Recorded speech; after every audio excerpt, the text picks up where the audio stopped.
Hi everyone, my name is Trang Duong. I'm a registered social worker in the province of Ontario. I've worked both in community mental health as well as the hospital setting for the past 8 years. I've worked with children, youth, adults, older adults, all of whom experience mild to severe mental health challenges. In my practice, I use a variety of modalities and approaches such as CBT, DBT, solution focus, and mindfulness approaches. So I hope you will consider using the help of a social worker to help guide you in your journey towards wellness. Hi, my name is Stefan Dunn. I'm a family therapeutic mediator. Now you might ask, what is a family therapeutic mediator? Well, let me tell you a little bit about myself first. I was a divorce mediator for 10 years, and I helped a family work through their issues to such an extent that they ended up staying together. And that was incredibly rewarding. It made me want to go back to school, get my master's in psychology, and really work on helping families stay together rather than helping them separate their stuff. And yeah, that's what forced me to do this job. So family therapy mediation is kind of helping families go work through crisis whenever they're having conflicts or working with various mental health issues. Supporting the family as a unit really can offer tremendous support. And I think it's the number one protective factor when it comes to any mental health issue that's going on at home, and helping to manage that and helping to, gain more supports. And I think that's the whole reason we want to really is reconnect with each other and find some commonality. So if that's something that, you would like and help to work on, then I'm your man. So contact me and we can work through a co-created plan of care. Hi, everyone. My name is Marina Lohman. I'm the hostess for the PsyMood session tonight. And we're here to talk about a very important topic, which is supporting new parents who are away from home. In order to talk about this topic, we have Stefan and Tran, who are here with us tonight. Welcome, Stefan. How are you doing? I'm doing well, thanks. Thank you for having me, Marina. Thank you for being here. Welcome, Tran. How are you doing tonight? Good, how are you? Good, thank you. Okay, so it's very nice to have you guys here to talk about this such important topic, which is supporting your parents who are away from home. As we know, becoming a parent is a blessing, even in normal times, but it's hard, right? And now, despite of the pandemic, many people are still wanting to form families, trying to get pregnant, getting pregnant, having kids. And we know that many emotional problems can be related to pregnancy. So we'd like to hear from both of you, what kind of emotional problems related to pregnancy do you usually see in your practice? Stefan, do you want me to start? Sure. Why don't you go ahead, Trang? Okay. So I see a lot of anxiety, depression, just kind of in different stages of fertility, prenatal, pregnancy, and postpartum. I think, it's like you said, it's hard even before the pandemic, but it's even harder now, kind of with the COVID-19 restrictions. Things are different. You're kind of away from your normal support systems. And even going into appointments, you don't have that support with you. And so I think, talking about different coping strategies will be good during this webinar as well. Yes. How come? So I just wanted to comment on, I have seen some clients related to, a postpartum in terms of, after the pregnancy.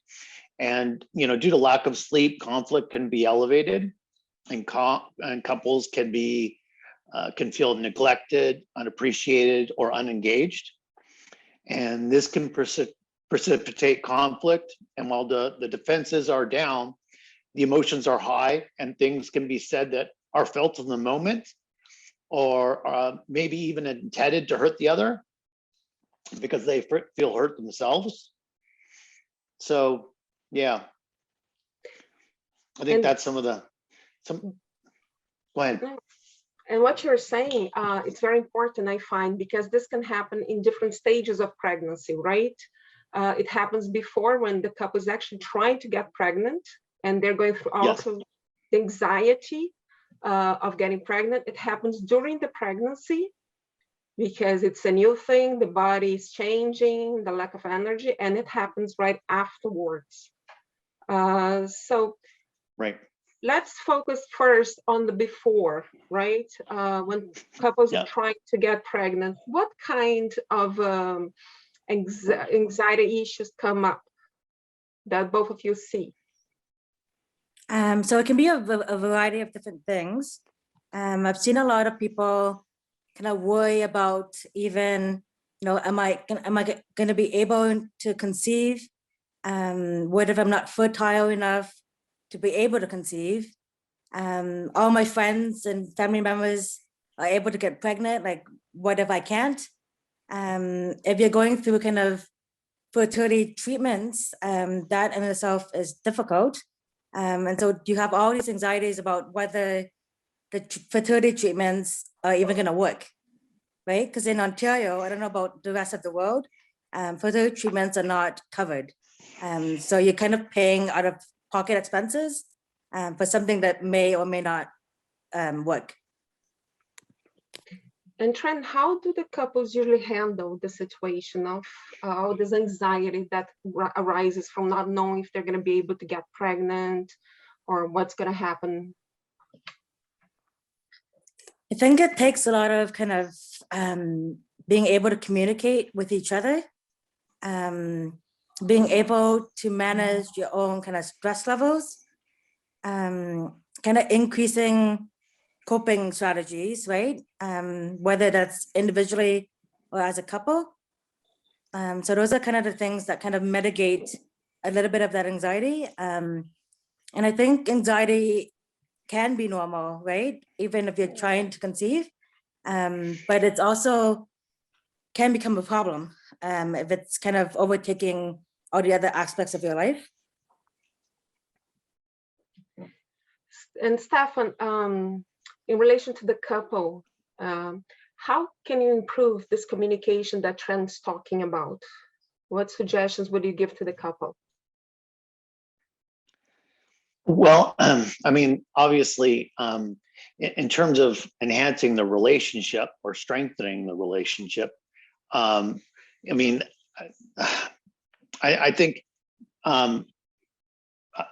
you're talking about the family itself or strengthening the relationships with their outside family at this moment? No, first I'm talking about the couple itself dealing with this thing. Yes. With the situation. Okay. Right. I mean, I would basically say that, they would need to focus on, keeping the playfulness alive. And that's an important part, doing a date night, even at home, because of COVID, they can't really necessarily leave the house, and setting aside eating where they can spend quality time together without any distractions. Something my wife and I do is we check in on each other throughout the day, showing one another some daily physical affection. And, throughout the day, that kind of incorporates a little bond throughout the day that kind of grows. And that, kind of helps the intimacy part of the relationship as well. Accepting your partner's uniqueness is an important piece, and doing random acts of kindness, and setting goals as a couple can really strengthen the relationship. I think that's an important piece. And whenever I'm setting goals with my wife, whether it's, choosing a flooring together or choosing whatever we're doing, but we're setting goals together, we're keeping in touch with something that we want and we're choosing it together. I think that, creates a bond. And even, choosing, the crib together or whatever it is, right? Choosing the paint colors for the bedroom, whatever it is, and painting it together, doing those things together is an important piece.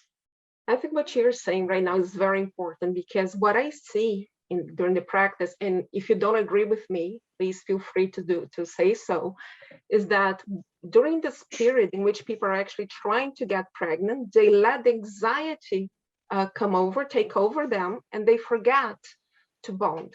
They forget to do other things as a couple because they're so focused on the fact that they want to be pregnant, it's not happening, and all these fears that they end up missing, these moments and leaving it behind. And that actually can become a problem later on. I don't know if you also have this feeling that I have, if you also see the same thing in your practice. I completely agree with that. There's a saying that says, like, don't take the fun out of making a baby by trying to make a baby, right? So it's important to like Stefan said, like, important to keep that intimacy and that bonding with your partner, and not be so focused on trying to get pregnant right away. Yeah, especially because we know that couples who try to get pregnant, they have to calculate the day, they have to know exactly the time. And it's really, I admire these couples a lot, to be very honest, because I know it's really energy taking, takes a lot of energy for the couple. Sometimes one is tired and doesn't want to have sex, and the other one's like shaking, let's go, let's do it, it's tonight, right? So it's very important not to let the fun go away. I totally agree with you, and enjoy so that this moment's not so stressful, right? And then people actually eventually somehow they end up getting pregnant, right? And in this period, okay, what anxieties come up? What do you see? I see a lot of anxieties about whether the babies can be healthy, if they've had kind of health conditions or previous mental health conditions as well. Am I gonna pass that on to my baby? What if the baby's, born prematurely? That also comes with a whole whack of challenges. And for the couple, Stefan, do you see like what anxiety, because this is usually like a personal thing, right? For the mother, for the father. What about for the couple? Well, I think there's, it's all based on circumstances, right? And everyone has different, circumstances and different issues. But I think we also have the same sort of anxiety, right? About, the similar anxieties about having a healthy baby, and about, about having, being good enough parents, having the same parental values and beliefs. These are some of the concerns that I've had as a divorce mediator, as well as a marital therapist. And that's a huge challenge with co-parenting, is when two parents aren't necessarily having the same parental beliefs, that becomes a challenge, even when they're discussing it, while the mom's pregnant. These kind of anxieties arise. So making sure that that you're on the same page with a co-parenting plan is really important. I wanted to really encourage that, because you don't want to, find that you're constantly knocking heads through the parental, values and changes that you both may have been brought up on completely different, upbringings. Of course you have, right? And it's very common that both parents have almost opposing, home environments. It's very common. So trying to align those when they've been opposing is a challenge. I think that's a long answer for a short question. Yeah, we're going right now. I would like to show a video of a woman who is pregnant. She's an immigrant in Canada, and I would like to talk about it afterwards. So are we ready for it, please?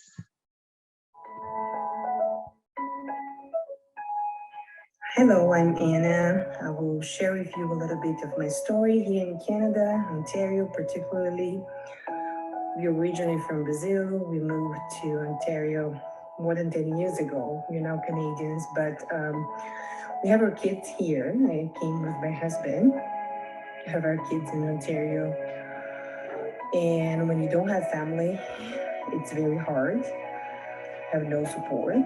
I have two kids. One is 8 and another one is 5 years old. And now I'm pregnant again in another city in the middle of the pandemic with high-risk pregnancy. So which makes life more complicated, more stressful, cause anxiety as well. So this time has been very hard with the pandemic and no family support. But I think with a good obstetrician, family doctor, and also support from work, that can help as well. Okay, so there we are. We have a video of Anna who kindly gave her testimonial on being pregnant. So as we saw, she has two kids. One is 8, and if I'm not mistaken, the other one is 7 or 6. She's pregnant of the third kid. She's away from home, right? So she has a high-risk pregnancy. So she has all these things that are already so hard to go through. And then you add to the fact that she's away from family during the pandemics, and it's a lot of anxiety. So Trang, what are the risk factors for, in this case, for her as a mother who is pregnant, going through this situation and going through a lot of anxiety? What can be some of the risk factors for during the pregnancy and also after when the baby is born? You said she has a high-risk pregnancy? Yeah. I mean, anxiety and depression can develop at any point in the pregnancy, right? And especially that she is considered high risk. I mean, going to that kind of increases your appointments and also increases anxieties about whether the baby is going to be okay. And also like being away from support system also increases risk of developing depression and or anxiety. Yeah, I was actually thinking, because I myself, when I got pregnant of my first kid, I had a high risk. I had to stop working. I was a new mother. It was my first daughter. I didn't know how to deal with that. And the truth is that after when my first daughter was born, I did have a little postpartum depression, right? So I was thinking, what can be done during the pregnancy for this anxiety and not to become a depression afterwards or even during pregnancy? I always gonna encourage reaching out to like informal or formal supports, whether that's kind of talking to therapists, talking to friends or family members, or even just finding support groups that can connect you to kind of new mothers or people going through kind of the same things. There's always kind of like ongoing online support groups that can be found kind of in the community where they live. So that's kind of one thing that I always kind of encourage. And also just keeping in mind of, eating correctly, exercising, keeping up with your appointments, reducing stress levels, because stress again is not good either. In this situation, Just going over top of what Trang was saying, I think strengthening relationships can assist with definitely preventing anxiety and depression, and the problem is not all of us have done a superb job on maintaining and staying in touch with our family through the years. we may only see them like once in a blue moon. So maybe our family lives in a different state or a different province, and we haven't been in constant contact. So the first step in building your support system is to start reaching out. And these friendships may already exist, and they just need to be strengthened. So if your family and friends are located in other cities, perhaps phone calls, video chats, any sort of virtual tools that can help you reconnect with them will help, strengthen those bonds and help alleviate a tremendous amount of potential stress and anxiety. Yeah, I mean, this is certainly a fact. I think sometimes we feel that because we are going through the pandemics, because our family cannot be here physically with us, it doesn't mean that they are not here, that they cannot be here. As you said, there are many things we can use. We can use the Zoom, we can use the WhatsApp, we can use Telegram. There's so many apps nowadays, so many possibilities. So I do agree with you. I was actually going to get to that point, which is very important to strengthen this relationship with the family and friends that are not maybe part of our circle right now, especially because also the couple that's pregnant usually tries at this moment, right? We're talking about this moment we're living, usually tries to avoid outside contact as well in order to protect the baby.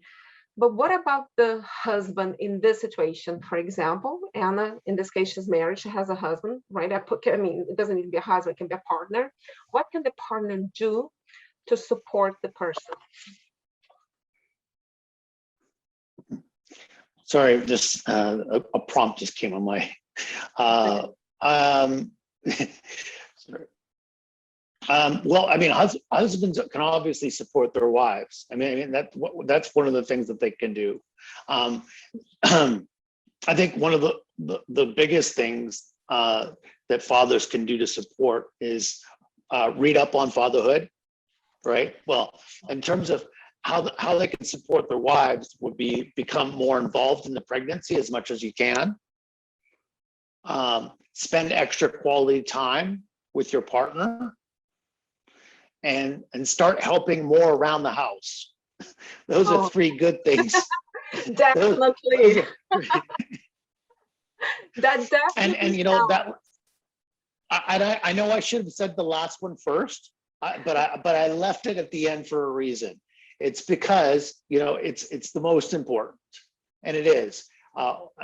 My wife's love language is me cleaning the house. Absolutely. If I clean the house, she feels loved, and I'm so. I mean, that's something I can always do more of. Always, I can't do enough of it. So anyway, and in terms of what fathers can do for the wives, that's in terms of what they can do for as a father, they can take naps when they can. They can read up on fatherhood. They can hang out with other dads online. And I think there's an online dad support group called mensgroup.com. And they can attend as many parenting classes online. And all dads want to be prepared to when they see their child for the first time, they're going to fall in love. And so that's the most incredible thing as a dad, to seeing your child for the first time. I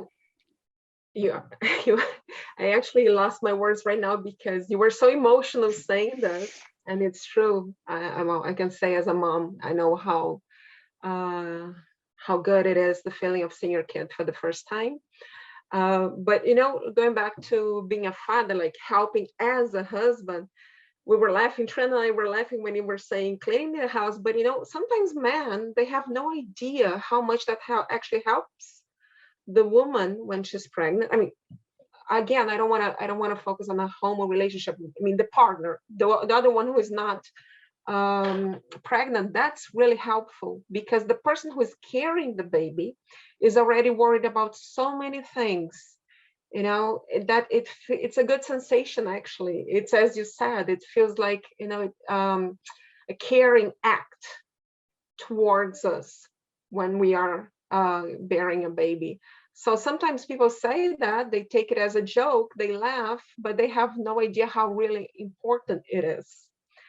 And, I think you mentioned something very important right now. Usually when we talk about parenthood, what we see is women reading, right? The women read about books about being pregnant, right? Women are the ones who talk to friends. Women are the ones who watch TV series. And we don't see a lot of men get involved in the parenthood. I think now both partners are getting involved. But these were very wonderful tips you suggested. Also because we have to take into consideration that now we are living this of becoming a parent far away from our families, right? So usually you have the mom, the sister, the friend, and although you can still do it online, it's nice if you can actually chat to your partner, and that your partner can also go and look for things and clear out some doubts. I have an anecdote here. I always like to illustrate, but I remember a friend of mine, she had a kid, and when her in Brazil, we don't have 1 year of maternity leave. This is actually a blessing. In Canada, many different places are different, but in Brazil we have 4 months. So this friend, when her baby was 3 months old, she went back to work because she had to stop before. So in the end, she only had 3 months of maternity leave. Okay. So she was back. I remember this so clear in my mind. And everybody was like, oh, you're back already. How's Laura? Laura is 3 years old. Oh, she's fine. So who is she at home with? Is your mom here? Do you have, in Brazil, it's common to have a nurse, a nanny? And she's like, no. She's with my husband. And we all stopped and look at her. She's what? And she said, well, she's with my husband, and we're like, and are you okay about this? And she said, oh, perfect. I'm perfectly fine. The only thing I can do that he cannot do is to breastfeed. And I've already separated some milk for Laura. And at that moment, and why am I sharing this with you? At that moment, I realized how sometimes we women ourselves don't involve the father or the partner in the pregnancy, right? We take it as our responsibility and we forget to involve the other. So I thought it was really nice what you have just shared with us, Stefan. I don't know if you have anything to add about this, Trang. I just wanted to add to that, I think just as being the person that's not carrying the baby, it's really kind of important to ask about being there for your partners, whether that's emotionally or spiritually, and just asking what exactly they need, and kind of helping them that way.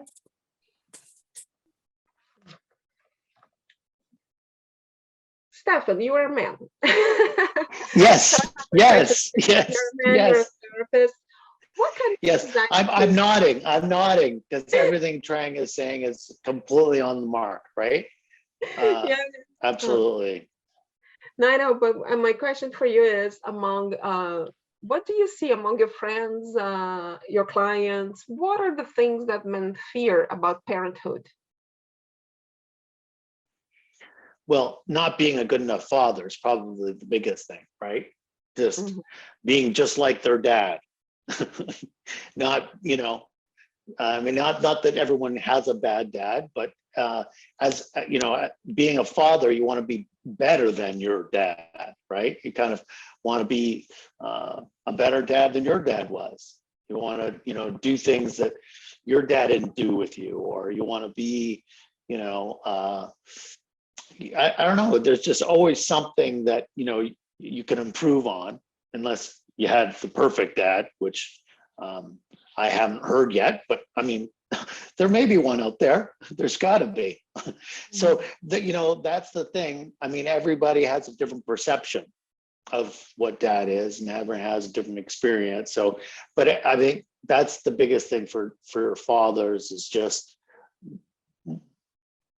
so I guess encouragement and support from their wife that, yeah, they're doing a good job, that will help, drive them. is more and more. And that's why I think husbands need to give their wives too lots of support and reinforcement and acknowledgement that, that they're being good moms, I think everyone needs a little bit of that. We certainly do. I mean, these fears that you're mentioning about fathers becoming good fathers, I think we also have about us being good mothers. I think in the end, we all want to be good parents. As you said, there's no perfect parenting. I'm sure everybody's parents here have good sides and bad sides, and as we have good sides and bad sides as well, right? How can the couple, be more prepared then to actually become good parents? Well, I mean, they can, obviously they want to mirror, a healthy relationship. So I think that's one of the, the most important things is they want to,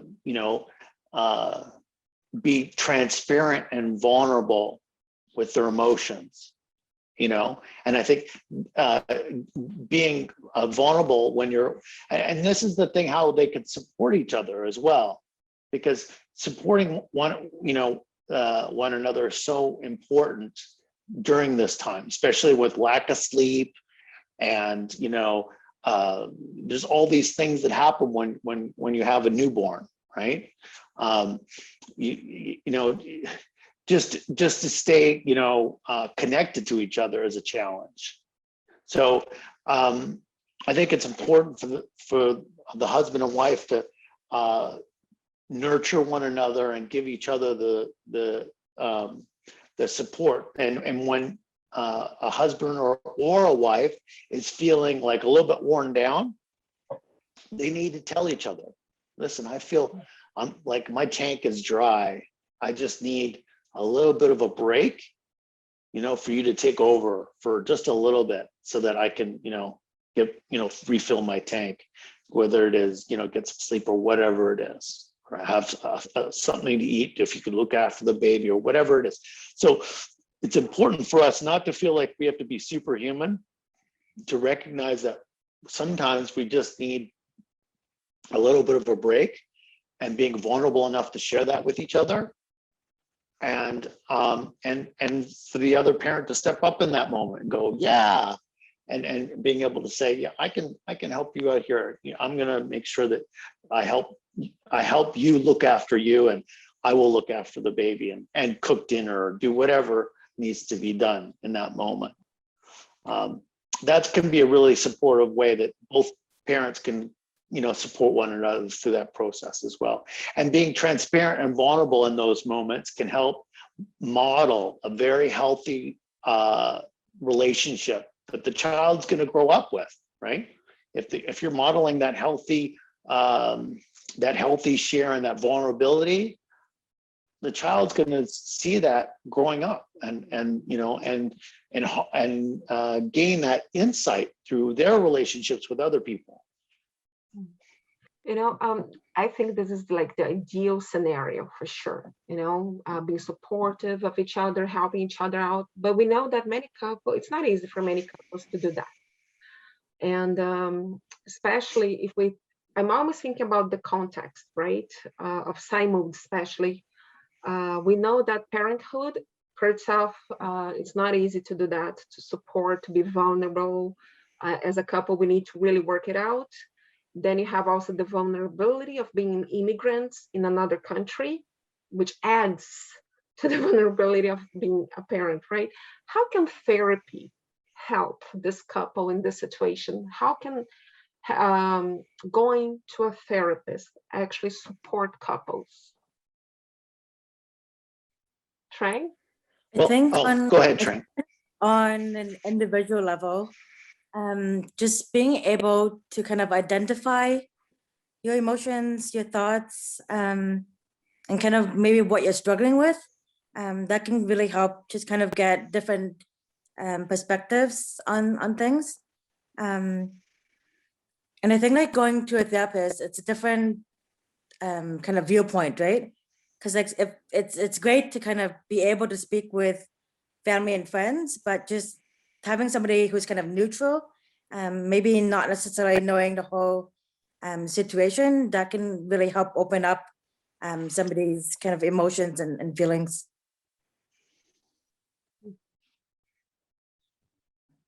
Were you going to add something, Stefan?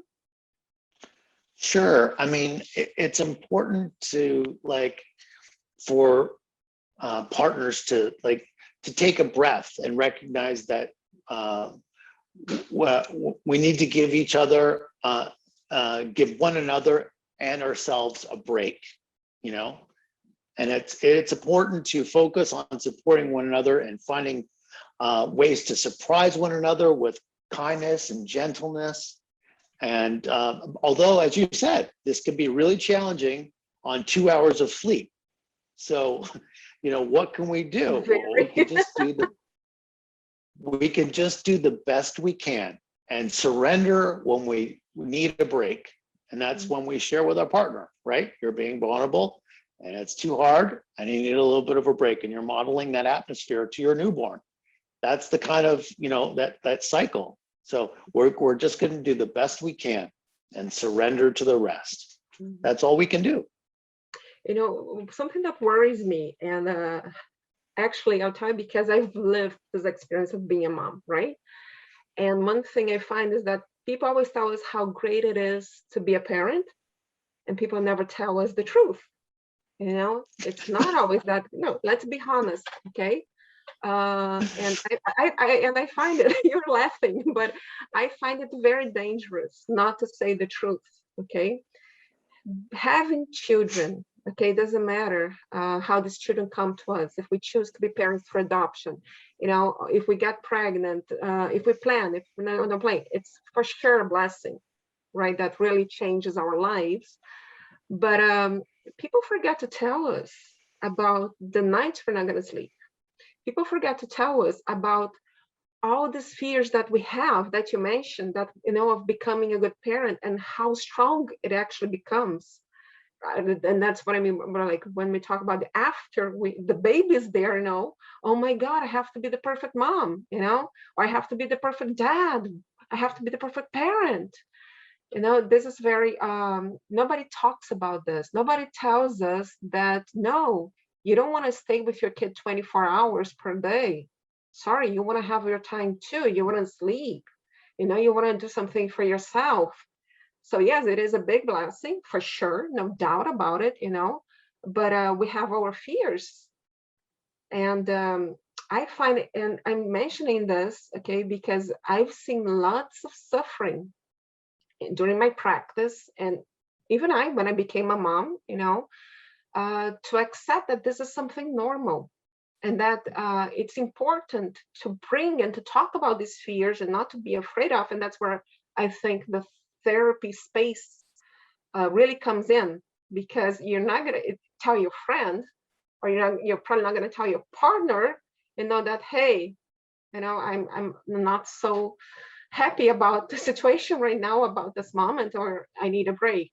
So that's where I really think therapy can be very supportive as well, and can be a space for us to talk about our fears, about our anxiety, about also the things that we're not happy with, that we're not superheroes, so that we can actually get out of the sessions and be stronger about it, accept it, and say, okay, this is normal, and that doesn't make me a bad parent. Right? I don't know if you agree or disagree with me, how you see things. When I usually say this, people get a little shocked. Okay, but I think it's very important to say it. Trang, you were nodding when I was saying about the fears. And yeah, I think it's a good point that you brought up, that nobody talks about, the challenges, right? They always kind of talk about the good things, quote unquote. Nobody talks about like the lack of sleep, or the fact that the woman's hormones can be all over the place, kind of postpartum. And so going to therapy too, it's a non-judgmental space, right? That you can be kind of feel more accepted, and kind of expressing how you're feeling, rather than maybe friends and families can be supportive, but they can also be a little bit, from what clients tell me, a little bit kind of judgmental at times. Yes. And Continue, Trang. Sorry, I agree. Oh. no, and I was thinking here, I'm talking about the mother guilt, right? But I'm also thinking about the father, because one of the things that also happened to men, and I would like you to talk a little more about this comment, Stefan, is that also for men, sometimes it's very hard. They lose their space, right? When a child comes in, usually in the relationship, they end up losing a little of their space. They're not the center of attention anymore. It's the mother and the baby. Sex doesn't happen quite often anymore in the beginning because you don't want to have sex when you have had 2 hours of sleep, or when you just had a baby and when the baby is crying and your hormones are still coming back to place. So I find it also hard for men to find themselves in this role of being a father. How do you see that, Stefan? Well, I mean, with our first child, my wife and I had was my daughter, and my daughter and I bonded right off the bat. And so, I mean, my wife used to pump milk, and I would feed her at night, and I would put her to bed every night. That was what I did. I would say my wife was feeling a little bit neglected while that was going on, because I was developing a strong bond with her, and I was neglecting her a little bit. So I can understand, I guess, the other side of that, which is, probably generally what women go through, but that was where I was at with my daughter. My son, however, I felt that way. I felt my wife was like, oh, wait a second. And so I guess it's that cross-gender thing, I don't know. But it's interesting how definitely, that's the thing I was talking about earlier, about feeling neglected and feeling unappreciated, and those feelings really need to be expressed, and it takes a level of vulnerability to express those feelings, and awareness, emotional awareness. Those, even knowing what those feelings are. They might feel unique, or not even know what I don't even know a name for this. It feels like jealousy, but I don't know what it is. It's just and so it might be hard to have be a challenge to even vocalize what it is, and kind of recognize what it is, to even articulate it to your partner. So I think this is a fantastic topic, and we could be talking about this topic alone for probably a couple hours, but finding ways to navigate and discuss our feelings and putting names to them, I think, is a very important part of our new emotional revolution that we're entering. So and I think it's a great that we're teaching this more in schools, and I think it's a great part of our education now, and I think that's a great way that the direction that we're heading. I know, I totally I agree with you. I think we could talk about the whole night about this topic. We would have lots to talk about. We have another testimonial of a man who's going to be a dad pretty soon. So let's watch it, because he's going to other fears about being a father away from the country. So let's see that. We are expecting our first baby to be born in about a month and a half, and it's been quite an experience, because she got pregnant during a pandemic, and as an immigrant to the United States and having a baby now who will be an American baby, many thoughts crossed my mind, like how far we are from my family back in Brazil. We are also far from her family, who lives in Ohio right now. So having a baby far from everybody is quite difficult. a lot because we want our daughter to, spend time with our families, just like we did when we grew up. Those are our mild anxieties that I have because I have to, I want her to feel like she is also Brazilian as well as American, but I know that she's going to grow up with an American identity and speaking English as her primary language. That's just part of having a baby in a different country. Hopefully, we're going to be able to have family come over to visit and spend a lot of time here with us. But I also know that considering the state of the world right now, the plans that we make may be very different from the realities that we're going to have to deal with. So I hope that we can do a good job so that she can grow up, feeling like she has a lot of, she can experience both sides of the family. But it's certainly tricky to be away when you're expecting a baby. So here we have a new parent, a new father to be, right?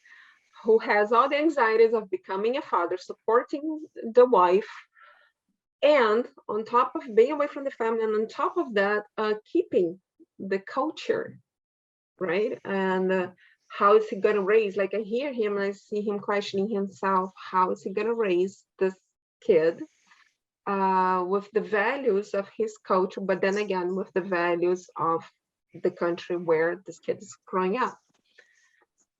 So do you see that? What suggestions would you give? How can a new parent who's away from home, who has decided to move to another country, build his or her life in a new country, deal with this? Well, I think there's a couple things that he can do in terms of his own self-care. We talked about that a little bit earlier, but I think working on his own and supporting his wife through her self-care, I think, is important. And thinking about how they can unwind after a hard day, how do they calm themselves when they're feeling upset.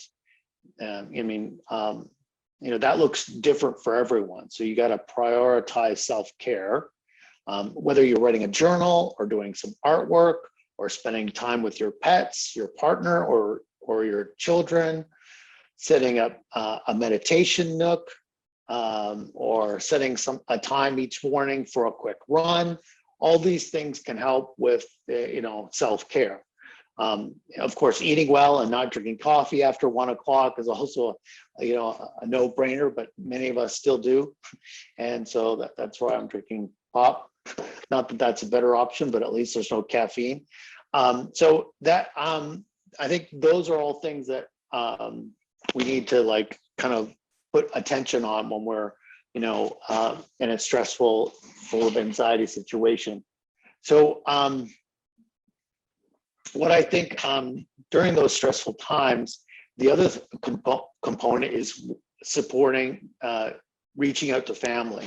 And again, now in this time of COVID, when there are provinces away, states away from us, countries away, it's challenge. And we need to go, what I said earlier about, strengthening those relationships where we just, all we need to do is spend time with them.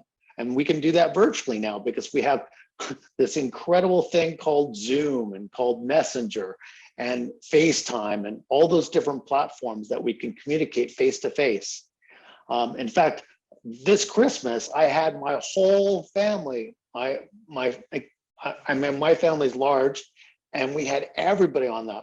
My mother's family, my stepfather's family. We had so many people. We had, I had my whole family on my Zoom. It was fantastic. And I had never done that before. I've had contact with everyone in one sitting. So, it's so, in some ways we are more connected, in some ways less connected, but that's a give and take, I guess. So what you're saying is that it's not the fact that you're away again, that you're not connected to your family, to your culture, to your country, right? I was thinking about when we are parent in another country, right? How can we negotiate? In his case, he is Brazilian, she is American. They come from different cultures, different backgrounds. How can it be negotiated in the couple to keep the best side of both cultures or both cultures? Which aspects should be discussed? Yes, Trang. I actually wanted to comment on this because my own parents, I mean, they're from Vietnam. I was born in Canada. So I'm sure they had that own kind of struggle about, how do we kind of keep the native culture while raising somebody in a different country. And the way that they did it was that so my name is pretty Vietnamese, if you can't tell already. And so when I was growing up, the home language was Vietnamese. So that I really appreciated it as I was growing up, because I felt that kind of helped me kind of keep that Vietnamese side of my identity. And I was even having this own conversation with my own partner, because I'm Vietnamese and he's French Canadian, and it kind of goes down to even simple things like names, like how do I kind of keep, we want a bilingual name, but then how do you keep kind of bringing that Vietnamese culture to it? And like you have all these kind of like ideas and expectations, and sometimes it doesn't always pan out, right? But I think it's hard to kind of be like multicultural, and we are kind of in a multicultural country. So I really kind of relate to what he's going through. Yeah, because a lot of things come up, right? It's like you're saying the name. My cousin, for example, she's pregnant. She lives here in Canada. And I remember the other day she was very angry. I forgot what name she wants. I think it's Benjamin, how she wants to name her kid, but she's married to a Brazilian. And then someone from her family back in Brazil said, why are you going to call him Benjamin? This is such a weird name. But, but for Canada, it's not a weird name. She wants the kid to be named, to have a name that's going to fit for his for the society here, that he won't have a problem. Maybe back in Brazil, it's not such a common name, right? But then when we talk about a multicultural marriage, a couple, you have the religion, you have the language that's going to be spoken at home, all the values, the way you were raised, right? Some people are more like, depending on which country you come from, we know that some people can be more chauvinist, some people can be more open-minded. So there's a lot to be negotiated in the couple when another kid comes, right? You mentioned name, but name is just like the top of the iceberg, I suppose. So again, what would you say to these couples in order to negotiate? What advice would you give? Well, I mean, I think a child learns and develops a sense of identity through their relationships and experience at home, and their family interactions and their environment. And so as they play, they learn and try new things. They will develop an understanding of their own identity as their parents show it to them. So I think as the parents navigate their own culture and share it with them, and kind of provide it in a way that's almost a split, and I think that's an important part. I love that when families that speak multiple languages speak those multiple languages with them. It's a fantastic way to not only enhance their relationship with their child and engage with them on that level, but also, and if a parent speaks two languages, they can speak both languages with them. But I mean, and then some people think, well, that'll confuse them. Well, you know what? It doesn't. It won't. Eventually, they'll understand this is this language and this is that language. And ultimately, I mean, we're all speaking one language anyway, so it doesn't really matter. I mean, as long as they get a clear understanding of these different languages, they can interchange them at any time. And a child can learn 5 different languages at a young age. So it's not going to confuse them. And that was the mistake, of course, we made, is we put my daughter in a French immersion school.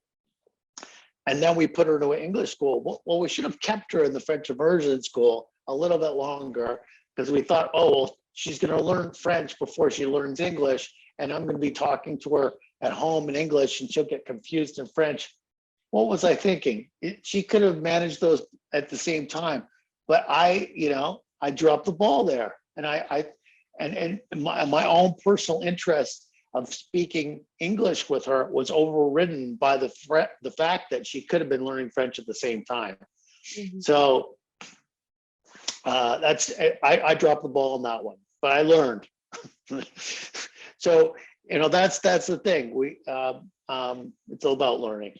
Yeah, that's all I have to say about that question. It's great. It's already great. Trang, would you like to add anything?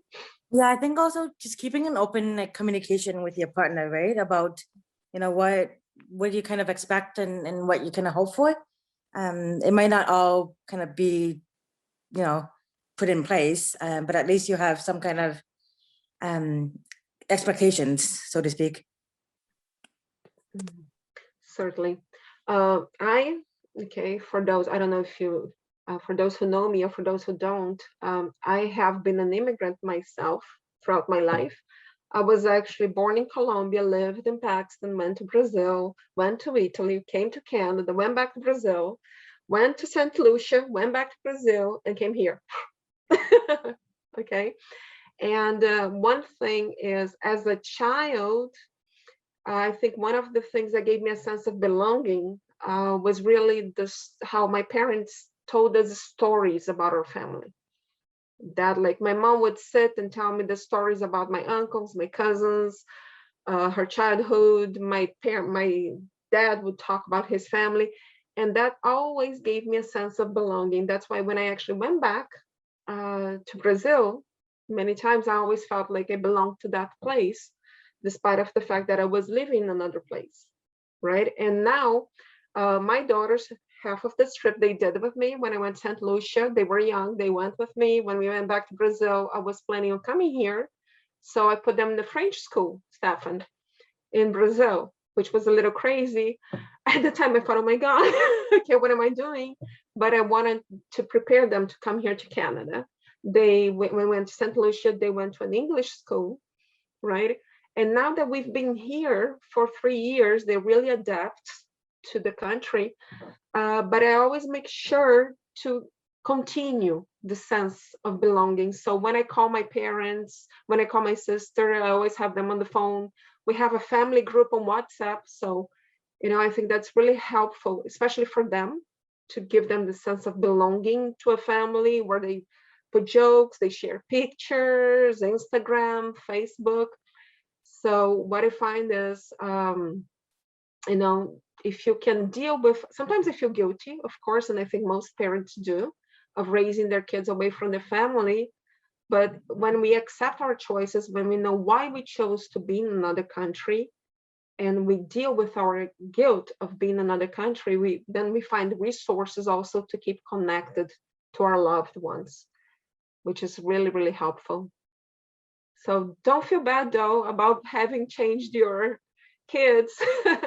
I think it's part of our anxiety as parents, right?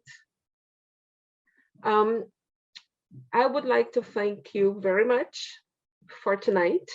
I don't know if there's anything you would like to add. Otherwise, I'm going to open up for questions. Is it okay? Would you like to add anything? Okay. No, let's open it up to questions. Okay. So I'm going to open up for questions then. Do we have any questions? I saw a question earlier, but I didn't want to interrupt. But it was right in the beginning. One of our attendees asked about how do you support women during who are going through infertility. If I'm not mistaken, that was the question we had. Yeah, how do you deal with women during the infertility treatment,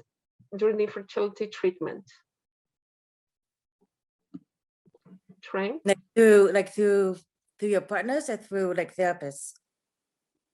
Like, is it like, which point of view is it? I don't know, it's just written here, how someone asked, like, how we could treat, I don't think the person mentioned is talking about a partner, but I think the person wants to know, like, what can a woman do? I would go this way, you know, how can she go through the infertility treatment? What can be done in order to enhance her mental health? I actually have had a couple of friends who went through infertility treatments, and it's hard. Like, it can be years. You don't really know, if you're going to be able to conceive and when. So I think just reinforcing that, being able to manage your stress levels, reaching out to support, whether that's informal or formal supports, trying to connect. So even like, I know in Canada, there's Fertility Matters Canada, which offers like online support groups for women going through infertility treatments.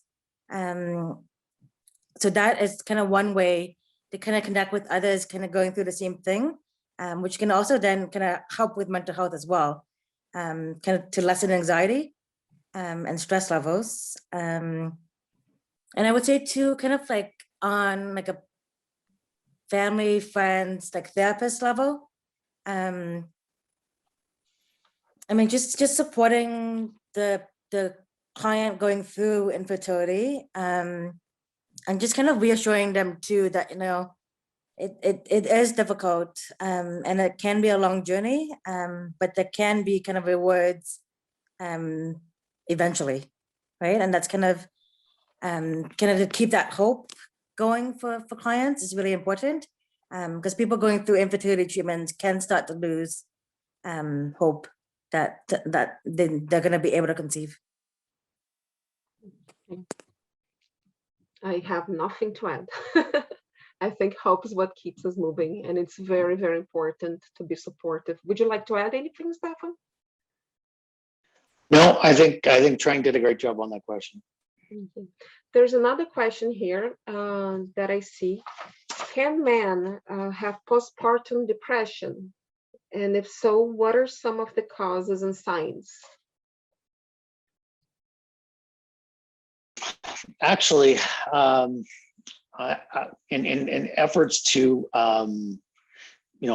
be ready for this webinar, I actually looked into postpartum depression for men, and there's a Dr. Jonathan Scarf who actually wrote an article about depression in men during their first year of postpartum. And so, yeah, there's actually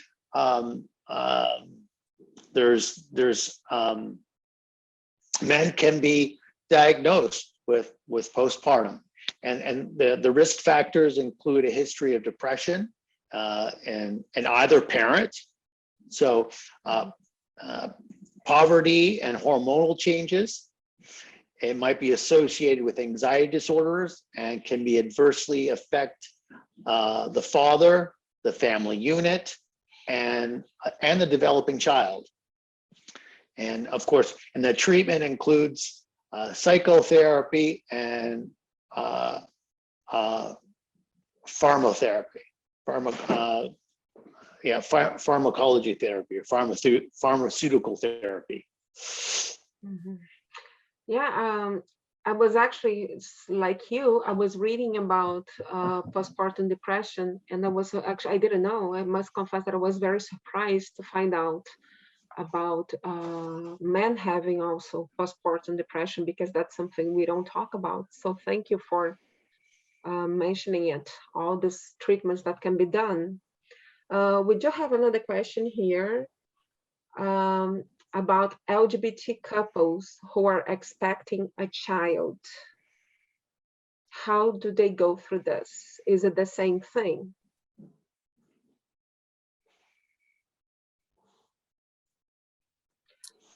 I think it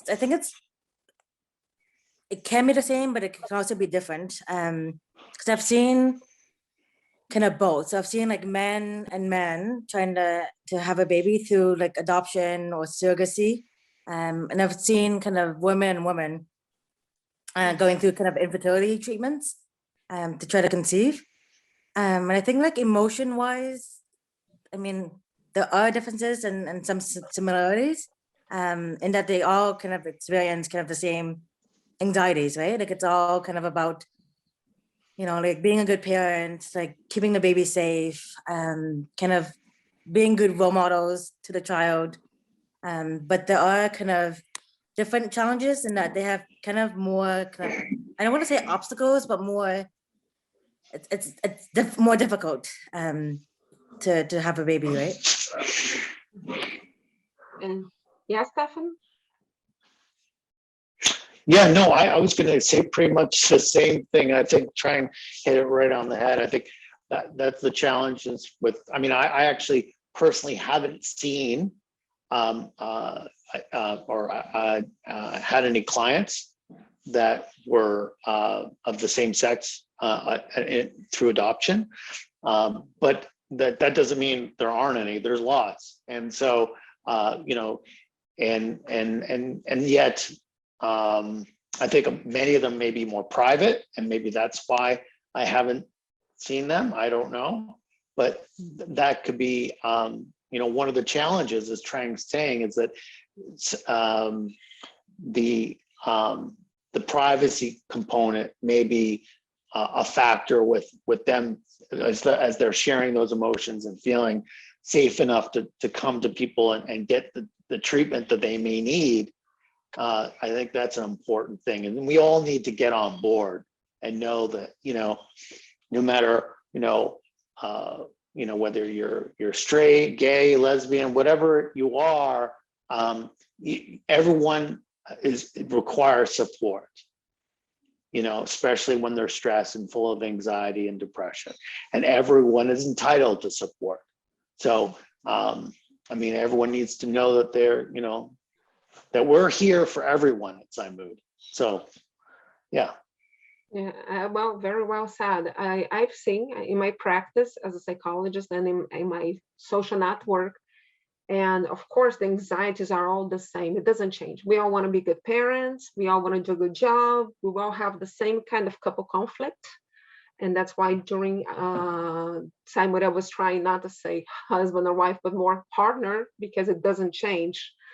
But the truth is, what I see is that what adds, like you said, Trang, the challenge that adds is being accepted by society. You know, and that's what I've seen during my practice. That was difficult because many times people, it has to do with the privacy, Stefan, for sure. You know, they don't want to talk much about their lives. They get questions that probably heterosexual couples wouldn't get. So it adds a little more, right? And that's why they also need support. Everybody needs support for sure. And as you said, we in PsyMood, we're here to support everybody. But that's what I see. Like the anxiety is the same for everybody, right?